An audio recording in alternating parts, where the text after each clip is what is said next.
નમસ્કાર, આપનું ખૂબ સ્વાગત છે. આપ જોઈ રહ્યા છો મંતવ્ય ન્યૂઝ અને હું છું આપની સાથે રોનક મોઠવાડિયા. હાલ ગુજરાતમાં સ્થાનિક સ્વરાજ્યની ચૂંટણીનો જંગ જામ્યો છે. અત્યારે મતદારોમાં મતદાનની પ્રક્રિયા શરૂ કરવામાં આવી છે. સવારના 7 વાગ્યાથી શરૂ થયેલી પ્રક્રિયા હજુ પણ અવિરત ચાલી રહી છે અને ગુજરાતના મતદારો ઉત્સાહપૂર્વક ભાગ લઈ રહ્યા છે. સ્થાનિક સ્વરાજ્યની ચૂંટણીઓ એટલા માટે મહત્વની છે કારણ કે આવનારા 2027માં વર્ષમાં વિધાનસભાની ચૂંટણી પણ યોજાવાની છે અને તેથી અત્યારથી જ તમામ રાજકીય પક્ષોએ તૈયારીઓ તેજ કરી દીધી છે. હાલ 15 જેટલી મહાનગરપાલિકાઓમાં 84 જેટલી નગરપાલિકાઓ, 34 જિલ્લા પંચાયત અને 260 તાલુકા પંચાયતમાં આજે મતદાન થવાનું છે. એક જ તબક્કાનું આ મતદાન છે અને ઉત્સાહભેર મતદારો છે તે ભાગ લેશે. છેલ્લા 1 મહિનાથી તમામ રાજકીય પક્ષોએ તડામાર તૈયારીઓ કરી હતી. અનેક સભાઓ કરી, રેલીઓ કાઢી અને પૂરતા પ્રમાણમાં પ્રચાર કર્યો છે.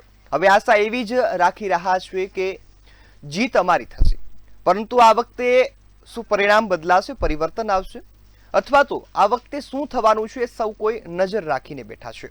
આ પહેલા ભાજપ દ્વારા પણ પૂરતી બહુમતીનો દાવો કરવામાં આવી રહ્યો છે.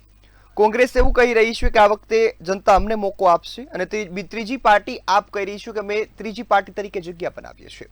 પરંતુ ખરેખરની સ્થિતિ શું છે હવે પરિણામ બતાવશે.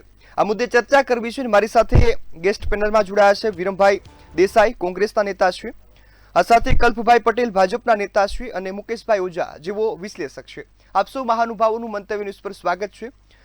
મુકેશભાઈ, શરૂઆત આપનાથી કરીશ. મતદાનની પ્રક્રિયા સવારે 7 વાગ્યાથી શરૂ થઈ ગઈ છે અને અત્યારે ચાલી રહી છે. કઈ રીતે જોઈ રહ્યા છો? શું લાગે છે આ વખતે મતદાનમાં કોઈ ટકાવારીમાં ફેરફાર આવશે અથવા તો મતદારો શું પસંદ કરશે? ની દિવાળી કહી શકાય, લોકતાંત્રિકનું મહાપર્વ કહી શકાય અને આ ચૂંટણી જે છે એ એક નવા પરિવર્તનની દિશા સંકેત આપતી ચૂંટણી ચોક્કસ કહી શકાય. આ ચૂંટણીમાં આપણે આમ 4 ભાગ કરીએ તો કંઈ કહેવું ખોટું નથી, કારણ કે પહેલા ભાગની અંદર જે 724થી વધુ બિનહરીફ થઈ ગયા એટલે એક ભાગ એ પતી ગયો. બીજો ભાગ એવો છે કે ત્યાં ત્રિકોણીય જંગ છે આપ કોંગ્રેસ અને ભાજપ વચ્ચે. અમુક વિસ્તાર છે જેમ સુરત છે, સૌરાષ્ટ્ર છે અને ઉત્તર ગુજરાતના અમુક ગામો છે. પરંતુ બીજો એના પછીનો જે ભાગ છે એ દ્વિપક્ષીય છે. તો ક્યાંક આપ અને ભાજપ વચ્ચેની ટક્કર દેખાઈ રહી છે, તો ક્યાંક ભાજપ અને કોંગ્રેસની પણ ટક્કર દેખાઈ રહી છે.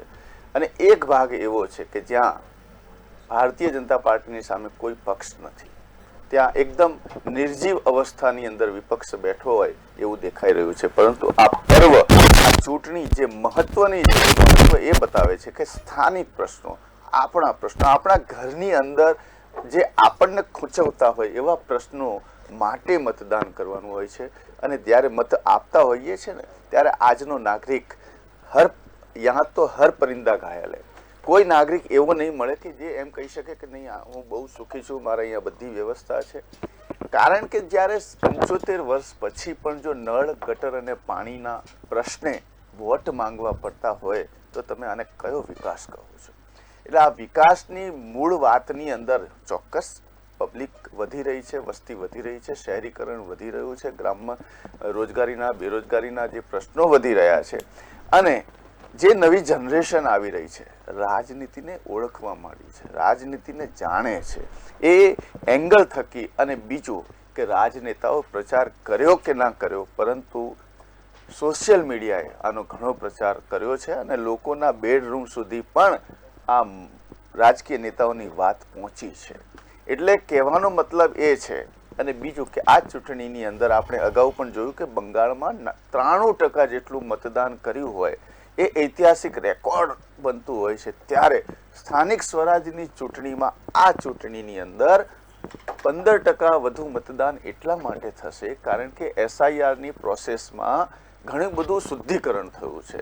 ઘણા બધા એવા જે નામ હતા એની કમી થઈ ગઈ છે અને નવા નામોનો ઉમેરો થયો છે. અને લોકો એ જરૂર વિચારતા હોય છે કે મારું નામ ચૂંટણી મતદાર યાદીમાં છે કે નહીં, એ ચેક કરવા પણ અવશ્ય એ મત કરવા જાય છે, ઈચ્છા ધરાવે છે. અને એના કારણે ક્યાંક ને ક્યાંક મતાધિકાર વધી શકે એમ છે.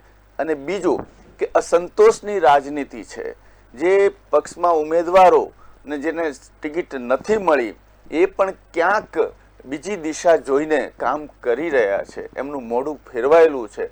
એના કારણે પણ ક્યાંક રાજકીય પક્ષોની અંદર પણ ભેદભાવ દેખાઈ રહ્યો છે, અસંતુષ્ટની રાજનીતિ ચોક્કસ દેખાઈ રહી છે. અને આ ચૂંટણીની અંદર ચોક્કસ કહેવું રહ્યું કે વિકાસની રાજનીતિ કરતાં વાણી વિલાસની રાજનીતિ વધુ થઈ છે. અને જે પ્રમાણે ધાક ધમકીની રાજનીતિ થઈ છે, જે પ્રમાણે સરકારી મશીનરીનો ઉપયોગ થઈ અને જે અત્યારે આજે મતદાન થઈ રહ્યું છે, ચોક્કસ સરકાર હોય એટલે બધું કરવાનું એમની પાસે માર્ગ છે, પરંતુ પ્રજાએ નક્કી કરવાનું છે કે મારા એક વોટની કિંમત શું હોઈ શકે છે. અને એક વોટથી એ પોતાનો પ્રશ્ન મૂકી શકે છે અને સરકાર બદલવાની પણ ઈચ્છા રાખી શકે છે અને સરકારને સમર્થન આપવાની પણ ઈચ્છા રાખી શકે છે. પરંતુ દુઃખની વાત એ છે કે ગુજરાતમાં જે પ્રમાણે જે જન્મદાતા સુરતની બેઠક બિનહરીફ કરીને 724 જેટલી બેઠકો બિનહરીફ થઈ ગઈ, એમનો જે મતાધિકાર છીનવાયો છે, એમને દુખે છે સાહેબ, દિલમાં દુખે છે કે અમારે કમસે કમ એક ઉમેદવાર હોત અને એક નોટાનો મત હોત, અમે બેમાંથી નક્કી કરી શકત. એ પણ અમારો અધિકાર છીનવાયો છે. એ લોકોને ચોક્કસ ક્યાંક ને ક્યાંક નડતું હશે. પરંતુ આજે જો ચૂંટણી છે તો આજની ચૂંટણીના માહોલમાં લગ્નગાળો પણ છે, 44 ડિગ્રી ગરમીનો પારો પણ છે, મતદારોનો પારોય ઊંચો છે, ઉમેદવારોનો પારોય ઊંચો છે અને જનતા કંઈક પરિવર્તન માંગે એ ધ્યેય સાથે મતદાન કરવા નીકળી છે અને સારું મતદાન થશે. અપેક્ષા પણ રાખીએ કે લોકતંત્રને જીવિત કરવા માટે સારું મતદાન થાય. પરંતુ ક્યાંક સવારથી મેં રિપોર્ટિંગ જોઈ રહ્યો છું ત્યારથી સુરત હોય, વડોદરા હોય કે અમદાવાદ હોય, વિરમગામ હોય, રાજકોટ હોય, ઉત્તર ગુજરાત હોય, ઈવીએમ ખટકાવવાની, બગડવાની કમ્પ્લેનો સતત વધી રહી છે. એટલે આ પ્રકારની અત્યારનો જે માહોલ દેખાઈ રહ્યો છે, એમાં આપણે અત્યારના આ સમયે એક અપીલ કરી શકીએ કે રવિવારનો દિવસ છે, ચોક્કસ મતદાન કરીએ. જી બિલકુલ. હાલ તો તમામ જે મતદારો છે તે ઉત્સાહભેર ભાગ લઈ રહ્યા છે. સુરત ખાતેના પણ દ્રશ્યો સામે આવ્યા કે જ્યાં મતદારો અન્ય મતદારોને મતદાન કરવાની અપીલ પણ કરી રહ્યા છે. હવે જોવાનું એ રહ્યું કે આગામી સમયમાં આ પરિવર્તન અથવા તો ફરીથી આ પ્રકારના જે સરકારનો દાવ છે તે રિપીટ થાય એ જોવાનું રહ્યું. 28 તારીખનું પરિણામ છે તે હવે સંપૂર્ણ ચિત્ર છે તે સ્પષ્ટ કરવાનું છે. વહેલી સવારથી જ મતદાન કેન્દ્ર પર લોકોની લાઈનો પણ છે. આ વખતે ક્યાંક જે રીતે મુકેશભાઈ વાત કરી એ રીતે ક્યાંક મારું નામ તો નથી કમી થયું ને આ મુદ્દા પર મતદાન થઈ રહ્યું છે. ક્યાંક પ્રશ્નોને લઈને પણ મતદાન થતું જોવા મળ્યું છે. લોકોમાં ગજબનો ઉત્સાહ છે. ઉત્સાહભેર લોકો સ્વયંભૂ મતદાન મથકો પર આવી રહ્યા છે. વહેલી સવારથી લાઈન લાગી છે. સાહેબ, ગરમીનો પણ માહોલ છે, મતદારોને શું અપીલ કરશો? ગરમીનો માહોલ હોવાના કારણે જ આપણે વહેલી સવારે મતદાન કરવાનો આગ્રહ રાખ્યો છે. અને બીજું કે જે છે એ કાર્યકર્તા આફતના અવસરમાં બદલાવવાની ટેવણ રાખે છે. એટલે ગરમી ગમે એટલી હોય, ઠંડી ગમે એટલી હોય, પણ એ પોતાનું જે લક્ષ્ય છે એ લક્ષ્યમાં હંમેશા આગળ રહે.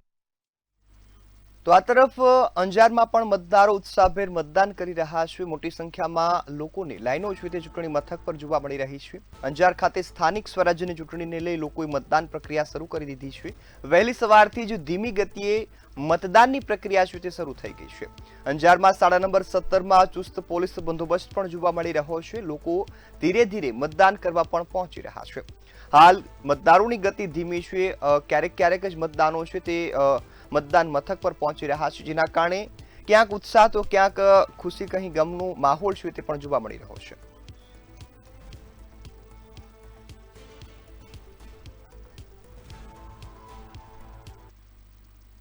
તો આ તરફ વાવ-થરાદમાં પણ મતદારોમાં ઉત્સાહ જોવા મળી રહ્યો છે. વહેલી સવારથી મતદાન કરવાની શરૂઆત થઈ ચૂકી છે. વાવ-થરાદ જિલ્લામાં વહેલી સવારથી જ મતદાન મથકો પર લોકો છે તે જઈ રહ્યા છે. 827 મથકો પર 7.42 લાખથી વધુ મતદારો મત આપવાના છે.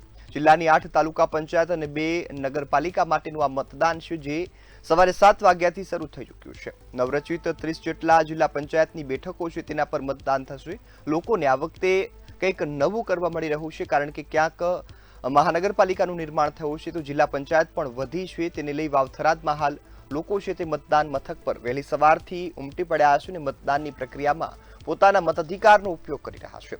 227 મથકો પર લાખો લોકો અત્યારે મતદાન કરવાના છે. આ સાથે પોલીસ સહિતનો જે કાફલો છે તે પણ તૈનાત કરવામાં આવ્યો છે. મતદાન મથકો પર ચુસ્ત બંદોબસ્ત પણ ગોઠવી દેવામાં આવ્યો છે. શાંતિપૂર્ણ માહોલમાં મતદાનની પ્રક્રિયા પૂર્ણ થાય તે માટેની કવાયત છે તે હાથ ધરવામાં આવી છે.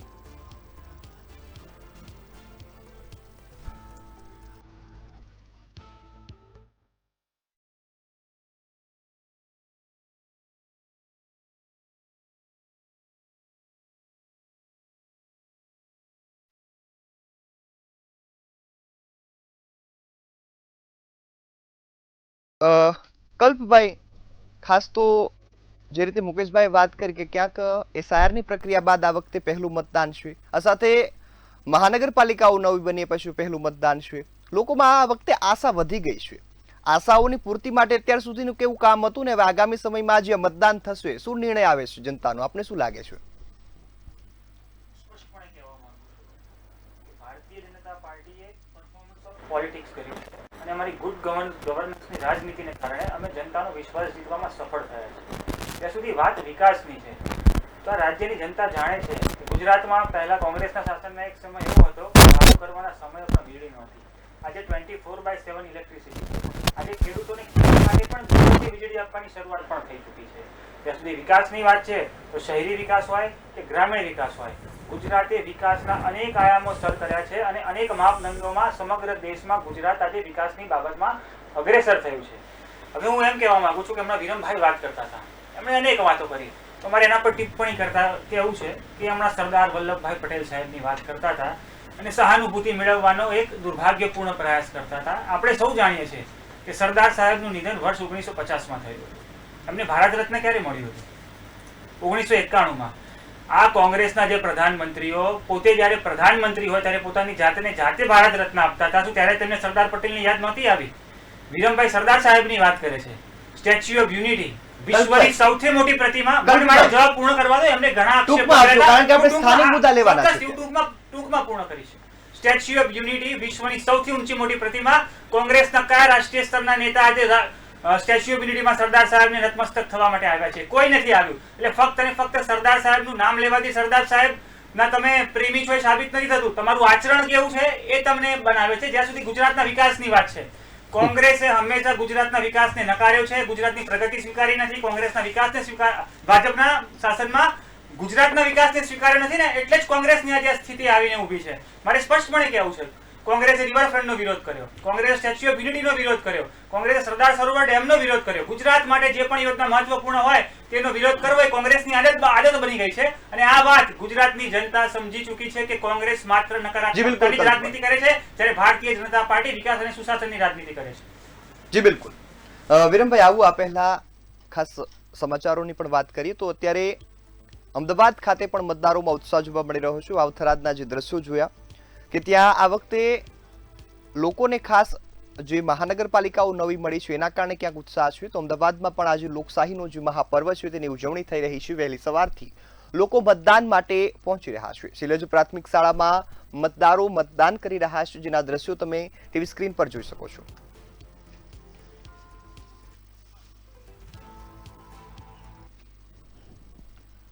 તો આ તરફ સુરતમાં પણ લોકશાહીના પર્વ પર મતદારોમાં અનેરો ઉત્સાહ જોવા મળી રહ્યો છે. ક્યાંક લોકો પરિવર્તન તો ક્યાંક પોતાના મુદ્દાને લઈ આજે મતદાનની પ્રક્રિયામાં ભાગ લઈ રહ્યા છે. વહેલી સવારથી જ સુરત ખાતે મતદારો છે તે લાઈનોમાં લાગ્યા છે અને મતદાન કરી રહ્યા છે. સાથે યુવાનો અને વૃદ્ધો મોટી સંખ્યામાં આ વખતે વોટ આપવા પહોંચી રહ્યા છે. લોકોમાં ખાસ ઉત્સાહ છે. ક્યાંક પોતાના મુદ્દાઓ આ વખતે પૂર્ણ નથી થયા તો ક્યાંક વિકાસના કામો પણ નથી થયા. તો બીજી તરફ જે વિપક્ષના દાવા છે તેને લઈને પણ ક્યાંક આ વખતે મતદાન વધુ થાય તેવી આશા છે.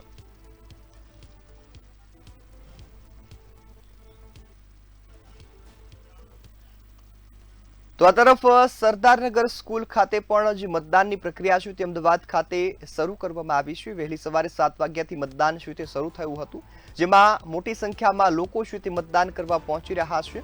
વહેલી સવારથી જ મતદારોમાં ખાસ ઉત્સાહ છે તે પણ જોવા મળી રહ્યો છે. આ વખતે મતદારો પોતાના મિજાજ છે તે બદલતા પણ જોવા મળ્યા છે.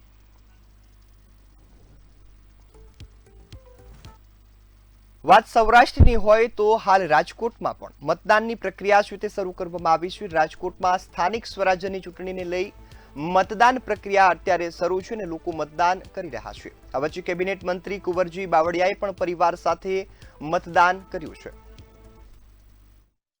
મારા વિસ્તારની રીતે વિકસિત વિસ્તાર તરીકે તમામ વિભાગોના માધ્યમથી મેં મારા વિસ્તારની અંદર ખૂબ સારા કામો અમે રાજ્ય સરકારના સહયોગથી કર્યા છે. રાજ્યના માન્ય મુખ્યમંત્રી અને અમારી સરકારે સારામાં સારા જે ખાસ કરીને તમામ વિભાગોના ખૂબ સારી ગુણવત્તા સાથેના ખૂબ સારા કામો વિસ્તારમાં કર્યા છે. વિકસિત વિસ્તાર બનાવવા માટેનું જે સ્વપ્ન છે, જે રીતે દેશના પ્રધાનમંત્રી આદરણીય નરેન્દ્રભાઈ એક વિકસિત રાષ્ટ્રના સ્વપ્નથી આગળ વધી રહ્યા છે, રાજ્યના માન્ય મુખ્ય આદરણીય ભૂપેન્દ્રભાઈ જે રીતે વિકસિત ગુજરાતના સ્વપ્ન સાથે આગળ વધી રહ્યા છે, એ જ રીતે અમારા વિસ્તારની અંદર વિકસિત જસદણ વિધાનસભા મત વિસ્તાર બને એ રીતે વિકાસના કામો કર્યા છે. એટલા માટે મને ભરોસો વિશ્વાસ છે કે આ વખતે અમે તાલુકાની જિલ્લા પંચાયતની તમામ સીટો ખૂબ સારી બહુમતી જીતશે. તો આ તરફ સાબરકાંઠામાં પણ મતદારો છે તે મતદાન મથક પર પહોંચી રહ્યા છે અને મતદાનની પ્રક્રિયામાં ભાગ લઈ રહ્યા છે. સાબરકાંઠા ખાતે સ્થાનિક સ્વરાજ્યની ચૂંટણીને લઈ જે મતદાન યોજાઈ રહ્યું છે, જિલ્લા તાલુકા પંચાયત અને પાલિકાઓ માટે મતદાનની પ્રક્રિયા વહેલી સવારે 7 વાગ્યાથી શરૂ કરવામાં આવી છે. હિંમતનગરમાં વહેલી સવારે જ મતદારોની લાંબી કતારો લાગતી જોવા મળી છે. સ્થાનિક સ્વરાજની ચૂંટણી સવારે વહેલી સવારે મતદાન શરૂ થયું. આપ જઈ શકો છો, આપણી પાછળ મોટી સંખ્યામાં લોકો અહીંયા હાજરી આપી રહ્યા છે. તે જો મોટી સંખ્યામાં લોકો મતદાનનો ઉત્સાહ જોવા મળી રહ્યો, મોટી સંખ્યામાં લોકો મતદાન કરવા ઉત્સાહી લોકો જોવા મળી રહ્યા. આપણી સાથે જે સ્થાનિક જે વોર્ડ નંબર 7ના ઉમેદવાર છે, જે અમૃતભાઈ પુરોહિત, તેમની સાથે ચર્ચા કરી. શું કહે છો, આજે ઉમેદવાર તરીકે આપણે પરિપત્ર નોંધાવ્યું છે અને આજે મતદાનનો આજે દિવસ છે, શું કહેશો તે બાબતે? આજે મતદાનનો દિવસ છે. અમે સૌ મતદાર ભાઈઓ તથા બહેનોને નમ્ર અપીલ કરી છે કે આપણે ખૂબ મોટી સંખ્યાની અંદર મતદાન કરીએ. ખૂબ ગરમી છે આજે અને ગરમી ઓરેન્જ એલર્ટ જેવું પણ છે. અમારી સૌની એવી અપીલ છે કે 12 વાગ્યા પહેલાં સૌથી વધારેમાં વોટિંગ થઈ જાય એવી આ અમે સબ બધાને નમ્ર અપીલ કરીએ છીએ. જે હતા જે અમૃત પુરોહિત જે ઉમેદવાર છે, તેમને પણ મોટી સંખ્યામાં જે ઉમેદવારો છે, તે જે મતદારો છે તેની પણ સંખ્યામાં કે ગરમીના કારણે જે વધુમાં વધુ વોટિંગ થાય તેવી પણ અપીલ કરી છે. દીપકસિંહ રાઠોડ, મંતવ્ય ન્યૂઝ, સાબરકાંઠા. હાલ વહેલી સવારથી 7 વાગ્યાથી મતદાનની પ્રક્રિયા શરૂ કરવામાં આવી છે. 8 વાગ્યા સુધીમાં જિલ્લા પંચાયતમાં સરેરાશ 4.1% મતદાન નોંધાયું છે. 8 વાગ્યા સુધીનો આ આંકડો છે, જેમાં તાલુકા પંચાયતમાં સરેરાશ 3.2% મતદાન થયું છે. 8 વાગ્યા સુધી મહાનગરપાલિકામાં સરેરાશ 4% જેટલું મતદાન થયું છે.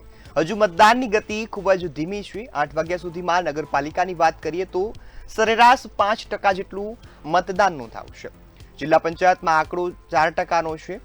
હાલ તો આ આંકડો વધે એવી આશા વ્યક્ત થઈ રહી છે. વિરમભાઈ, આપણી પાસે આવીશ. હાલ તો સ્થાનિક મુદ્દા ઘણા છે. આ વખતે 30 વર્ષથી ભાજપનું શાસન છે. આ વખતે કોંગ્રેસને મોકો મળવાની વાત થઈ રહી છે. કયા મુદ્દાને લઈ અત્યાર સુધી પ્રચાર કર્યો છે અને શું આશા છે? અમે જે વાત કરી છે કોંગ્રેસનો મેનિફેસ્ટોમાં જ કોંગ્રેસે કહ્યું છે 20 વર્ષથી કોર્પોરેશનમાં શાસન ભારતીય જનતા પાર્ટીનું છે અને એમને જે વાત કરી એમ કે અમે રિવરફ્રન્ટ બનાવ્યા. રિવરફ્રન્ટની જે ડિઝાઇન હતી, રિવરફ્રન્ટ જે તૈયાર કર્યો હતો એ વખતે અનીસા બેગમ મિર્ઝા કોંગ્રેસના હતા અને મેયર હતા અને એ વખતે ત્યાં કોર્પોરેશનના પટલ ઉપર એને મૂકવામાં આવ્યું હતું. કમનસીબે અમારી સત્તા કોર્પોરેશનમાંથી ગઈ. હિંમતસિંહ પટેલ જ્યારે મેયર બન્યા હતા ત્યારે એ રિવરફ્રન્ટનું ખાતમુહૂર્ત કરવામાં આવ્યું હતું. એ બધા જાણે છે. પણ મેં અગાઉ કહ્યું એમ કે એમને દરેક વસ્તુ પોતાના માથે પોતાની વાહવાહી જાતે કરવી હોય છે એટલે પોતાના નામે ચડાવી દે છે. ચલો, વાંધો નથી. દર વર્ષે શહેરના રસ્તા વરસાદી પાણીથી પહેલાં ધોવાઈ જાય છે. કોંગ્રેસે એક કમિટમેન્ટ આપ્યું છે કે એવા રસ્તા અમે બનાવીશું કે 10 વર્ષ સુધી એમાં કોઈ કાંકરી પણ ઉખડે નહીં. એવા રસ્તાની અમે વાત કરીએ છીએ. અમે એવું કહીએ છીએ કે જનતાની અંદર ઘર સુધી પાણી જે પહોંચે એ સીધું જ ગ્લાસથી મોઢામાં એમને પાણી પી લે એવી વ્યવસ્થા, એવું પાણી અમે આપવા માગીએ છીએ. અને ભૂતકાળની અંદર અમે આ કરેલા કામો છે. માત્ર 20 વર્ષ એ ભારતીય જનતા પાર્ટીનું શાસન પણ ભૂલી ગયા. બોલો, એમને નરેન્દ્રભાઈ બન્યા ને ત્યારથી જ આ બધું થયું છે, બાકી કશું હતું જ નહીં. એમના કેશુભાઈ પટેલ મુખ્યમંત્રી હતા, એમને ગણકાર્યા નથી. એટલે કહેવાનો મતલબ એ છે કે માત્ર ને માત્ર હું ભારતીય જનતા પાર્ટીના જે કોઈ પણ પ્રવક્તાઓ આવે છે એ મોદી ગાથા ગાવા માંડે છે અહીંયા આગળ. એટલે આપણે જનતા જે પીડાઈ રહી છે આપણે એની વાત કરવી જોઈએ, પ્રાથમિક સુવિધાઓ જે મળવી જોઈએ એની વાત કરવી જોઈએ. અમે કોઈ ડિમોલિશન જે કરીએ છીએ એ રિહેબિલિટેશન એમને પહેલાં સામે પાકા મકાનો આપીશું, પછી જો નડતરરૂપ હશે આપણા વિકાસના કાર્યમાં કંઈ નડતરરૂપ તો એને ત્યાં ખાલી કરાવી મકાનની સામે ચાવી આપીશું, પછી જે મકાન અમે તોડીશું. આવા બધા અસંખ્ય મુદ્દાઓ છે. પ્રાથમિક પાયાની શિક્ષણ જે મળવું જોઈએ એ મફત શિક્ષણ અમે આપવાની વાત કરીએ છીએ. અને અમારા ઉપર આ વખતે જનતાને પણ એટલો વિશ્વાસ છે કે અમે જે વચનો આપીએ છીએ એ અમે ભૂતકાળમાં કામો કરેલા છે. અને એટલા માટે જનતા, હા તડકો છાંયડો આવે છે, ચડાવ ઉતાર ગમે ત્યારે આવે, એટલે એમાં જે સત્તાના મદમાં લોકો જે છકી ગયા છે એને પાઠ ભણાવવાનું આ વખતે મન બનાવી લીધું છે. એ કોર્પોરેશનની આપણે સ્થાનિક લેવલની વાત કરીએ, ગુજરાત પ્રદેશની જે સ્થાનિક સ્વરાજ્યની ચૂંટણીઓ જ્યાં થઈ રહી છે આ બધી જ જનતા જાણી ગઈ છે. એમને વિકાસના કામો કર્યા છે. હમણાં એમને ફરી એક વખત કહ્યું, એટલા માટે મારે રિપીટ કરવું પડે છે, જો તમે વિકાસ જ કર્યો છે, વિકાસના કામો જ કર્યા છે, બધું સમૂહ સૂત્રું છે, તો તમારા નેતાઓને, તમારા જે કાર્યકરો જ્યાં પ્રચારમાં જાય છે ત્યાંથી ભાગવું કેમ પડે છે? જો તમે વિકાસ જ કર્યા છે, જો તમે વિકાસના કામથી જ મત માગવા નીકળ્યા છો તો તમારે કોંગ્રેસના અને વિરોધ પક્ષના કોઈ નેતાઓને તમારે ડરાવી ધમકાવી એના ફોર્મ પરત કેમ પાછા ખેંચાવવા પડે છે? આ બધી જ સમય લોકો જોઈ રહ્યા છે. લોકશાહીનું એકદમ હનન થઈ રહ્યું છે, પરંતુ આ જનતા જનાદર સર્વોપરી છે અને એનો પાઠ કોર્પોરેશનથી શરૂઆત થવાની છે. 15થી મહાનગરપાલિકામાંથી 12માં કોંગ્રેસ સત્તા હાંસલ કરશે, એમાં કોઈ મિનમેક છે નહીં. જી બિલકુલ. મુકેશભાઈ, દાવાઓ તો કોઈ પણ પક્ષ કોઈ પણ પ્રકારના કરી શકે, એમાં કોઈ આપણે બાંધછોડ ન કરી શકીએ અથવા તો એમના પર અંકુશ ન લગાવી શકીએ, પરંતુ આપ ખરેખરમાં ગુજરાતમાં બંને પક્ષોને કઈ રીતે જોઈ રહ્યા છો? ખરેખર વિપક્ષ એનું કામ કરે છે અને સત્તા પક્ષ ખરેખર પોતાનું કામ કરે છે? મને કેવું કંઈ જ ખોટું નહીં લાગે. ગુજરાતની અંદર માત્ર 3 પક્ષની બોલાબાલા છે અત્યારે. એમાં છે ભાજપ, કોંગ્રેસ અને આપ. મને આપ ચૂંટણીની અંદર આપનું પ્રભુત્વ ક્યાંક વધી રહ્યું છે એ દેખાઈ રહ્યું છે, અને કોંગ્રેસનું પ્રભુત્વ એક પ્રકારે નીરસ રહ્યું છે. કારણ કે કોંગ્રેસના કોઈ મોટા નેતા અહીંયા આવ્યા નહીં. અને હમણાં જ વિરમભાઈએ વાત કરી બિનહરીફની, તો સાહેબ તમારા કાર્યકર્તા કેવા, તમારા ઉમેદવાર કેવા કે જે વેચાઈ જાય? ચલો ભાજપ તો ખરીદનાર વર્ગ છે, બે પક્ષોમાં ક્યાંય એ તો ઈમાનદારી તો છે જ નહીં. બધા ચૂંટણીના એજન્ટ બનવા જ, સચિવાલયના કે મ્યુનિસિપાલિટીના એજન્ટ બનવા જ ફોન ભરી રહ્યા છે. 5-10 લાખ બગાડી અને કોઈ ત્યાં સેવા કરવા તો જતું નથી. એ વાત તો સાચી છે. તો કોંગ્રેસ પક્ષમાં જ્યારે આટલા બધા 700થી વધારે સંખ્યામાં જ્યારે બિનહરીફ થઈ જતા હોય છે ત્યારે પોતાના કાર્યકર્તાઓને સંભાળી શક્યા નથી. એ ભૂલવું ના જોઈએ, એ હું યાદ અપાવી દઉં. બીજું કે આ બાજુ જે છે કે સરકારી મશીનરીનો ઉપયોગ ભારતીય જનતા પાર્ટીએ જે પ્રમાણે કર્યો છે એ અતિ દુઃખદ છે. અને છેલ્લે ચૂંટણીના 2 દિવસ પહેલા ચૂંટણી કમિશનરનો જે પરિપત્ર આવ્યો કે ગુનાહિત પ્રવૃત્તિવાળા લોકો પણ મતદાન એજન્ટ બની શકે છે, ત્યારે કોંગ્રેસને કેમ વિચાર ના આવ્યો? માત્ર એક નાની પ્રેસ કોન્ફરન્સ કરી અને મૂકી દીધું. સાહેબ, આ મુદ્દો કેટલો ખતરનાક. પ્રજા શું અપેક્ષા રાખે ચૂંટણી કમિશન પાસેથી? કે સાહેબ મતદાન મથકમાં હજુ વધુ એવા કડક નિયમ હોવા જોઈએ કે ત્યાં કોઈ પણ પ્રકારની બબાલ ન થાય. ભાજપે પણ જો કદાચ આનો વિરોધ કર્યો હોત કે આ ચૂંટણી કમિશનરે જે આપેલું પરિપત્ર છે એમાં આ મુદ્દો અયોગ્ય છે, તો ભાજપમાં વિશ્વસનીયતા ખૂબ મોટી વધી જાત. નથી ભાજપે વિરોધ કર્યો, નથી કોંગ્રેસે વિરોધ કર્યો, નથી કોઈ આપે વિરોધ કર્યો. એનું કારણ એ છે કે ચલો ભારતીય જનતા પાર્ટી પાસે તો એજન્ટો છે, પણ બીજા પાર્ટી પાસે એજન્ટો પણ નથી. જો વિશ્વાસનો માહોલ હોત, કોંગ્રેસ હોય કે આપ હોત, તો આ ગુજરાતની તમામ સીટો ઉપર પોતે ઉમેદવાર ઊભા રાખી શક્યા હોત, પરંતુ એ બન્યું નથી. એટલે ચારે બાજુ આપણને જે જંગ દેખાઈ રહ્યો છે એમાં હવે પ્રજા વિચારી રહી છે. એટલે કોંગ્રેસ પક્ષની વાત છે તો કોંગ્રેસના શીર્ષ નેતૃત્વનું ક્યાંય કશું દેખાતું નથી. એમના કોઈ મોટા સ્ટેટમેન્ટ આવતા નથી. એમની જે વિકાસ થયો છે આ કયો વિકાસ છે સાહેબ? એક શાહીબાગ જેવા વિસ્તાર, અમદાવાદના શહેરના વિસ્તારમાં જો એક વરસાદમાં ત્યાં પાણી ભરાઈ જતું હોય તો એને તમે વિકાસ કહો છો? આટલું સોશિયલ ક્રાઇમ છે, પોલીસ સ્ટેશનના આંકડા વધ્યા છે કે ઘટ્યા છે એ જોઈને વોટ આપે છે ને લોકો. જે 5 વર્ષ અગાઉ 10 વર્ષ અગાઉ મોંઘવારીના નામે, બેરોજગારીના નામે, ટ્રાફિકના નામે, પોલ્યુશનના નામે જે વોટ આપ્યા હોય અને એમાં જો ઘટાડો થયો હોય તો ચોક્કસ શાસનની કામગીરીને બિરદાવવું જોઈએ ને એને વોટ આપવો જોઈએ. જી બિલકુલ. પ્રજાએ નક્કી કરવાનું છે કે આ બધું ઘટ્યું છે કે વધ્યું છે, એમને નક્કી કરીને વોટ આપવાનો છે. જી બિલકુલ. 10 સેકન્ડ મને આપશો? હું ખાલી જી બિલકુલ. વિરમભાઈ, મુકેશભાઈએ જે વાત કરી એ એક થોડીક એમને હું વાતને હું પ્લે કરવા માંગીશ કે પૈસાથી ખરી વેચાયા નથી અમારા કાર્યકરો, સમજો તમે. સામ દામ દંડ ભેદ નીતિ જે એમને અપનાવી છે એમાં પોલીસ ક્રાઇમ સાંભળે છે. તમે વિચાર કરો કે જે પક્ષની ગુનાહિત ઇતિહાસ એમનો જે ધરાવતા, એમની વિચારધારા જે ગુનાહિત હોય એ કમિશનર થ્રુ આવું કેવડાવે છે, ચૂંટણી કમિશનર થ્રુ આ એક પરિપત્ર બહાર પાડવામાં આવે છે, એ કેટલો નિંદનીય છે એ આપણે વિચારવું રહ્યું. આમની માનસિકતા જ ભારતીય જનતા પાર્ટીની આ રહી છે. એટલે અમે કહીએ છીએ કે અમારા કાર્યકરો, રાહુલ ગાંધી અમને કહે છે કે અમારા બબ્બર શેર છે બધા, પણ બીજી ત્રીજી રીતે એમને પોલીસ મોકલી, એમના ધાક ધમકી. એના વિડીયો પણ એક મહિલા અમારા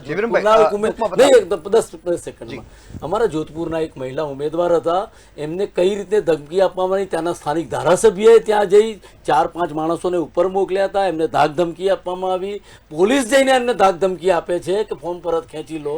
અને સૌથી એક અગત્યનું એક બીજો તમને આણંદનો એક કિસ્સો કહી દઉં. એક ઉમેદવારનું ફોર્મ એવી રીતે પાછું ખેંચવામાં આવ્યું કે જેના પહેલા કોઈ સંબંધો રહ્યા હશે કોઈ સ્ત્રી સાથે કે મહિલા સાથે, કે ઉંમરનો તકાજો હોય છે, એવી સ્ત્રીને અમને પહેલા પૈસાથી ખરીદવાની વાત કરી, એમને ફોર્મ પરત ખેંચવાની ના પાડી, ત્યારે એક મહિલાને આગળ કરી અને એમનું ફોર્મ પરત ખેંચવામાં આવી. પહેલા એ મહિલા એવું કહ્યું કે ફોર્મ પરત ખેંચી લો, નહીતર હું રેપનો કેસ ઠોકી દઈશ.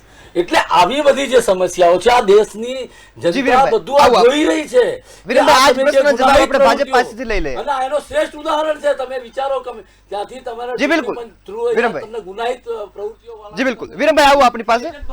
હાલ વિરમભાઈ મહત્વના સમાચાર મળી રહ્યા છે કે મતદાનના 2 કલાક પૂર્ણ થયા છે ને સરેરાશ 9% જેટલું મતદાન છે તે ગુજરાતમાં નોંધાયું છે. 2 કલાકમાં મતદાનનો જે આંકડો છે તે 9% સુધી પહોંચી ગયો છે. જિલ્લા પંચાયતમાં સરેરાશ 9% મતદાન છે. 9 વાગ્યા સુધીમાં તાલુકા પંચાયતમાં પણ 9% જેટલું જે મતદાન છે તે થઈ રહ્યું છે. આ આંકડો 9 વાગ્યા સુધીનો છે, જ્યારે મહાનગરપાલિકામાં હજુ મતદાન 7% સુધી પહોંચી ગયું છે અને હજુ પણ મતદાન સતત વધી રહ્યું છે. આશા છે કે આ વખતે વધુમાં વધુ મતદાન છે તે થઈ શકે છે. હાલ રાજ્યના મતદાનને લઈ જે 7 વાગ્યાથી મતદાન શરૂ થયું છે અને 9 વાગ્યા સુધીનું સમય થવા આવ્યો છે. અત્યાર સુધીમાં સરેરાશ જો વાત કરવામાં આવે તો 9% જેટલું મતદાન છે તે નોંધાઈ રહ્યું છે. તો 15 મહાનગરપાલિકા, 84 નગરપાલિકા, 34 જિલ્લા પંચાયત અને 260 તાલુકા પંચાયતનો આ મતદાનનો જે આંકડો છે તેમાં વાત કરીએ તો મહાનગરપાલિકામાં મતદાન સરેરાશ 7% છે.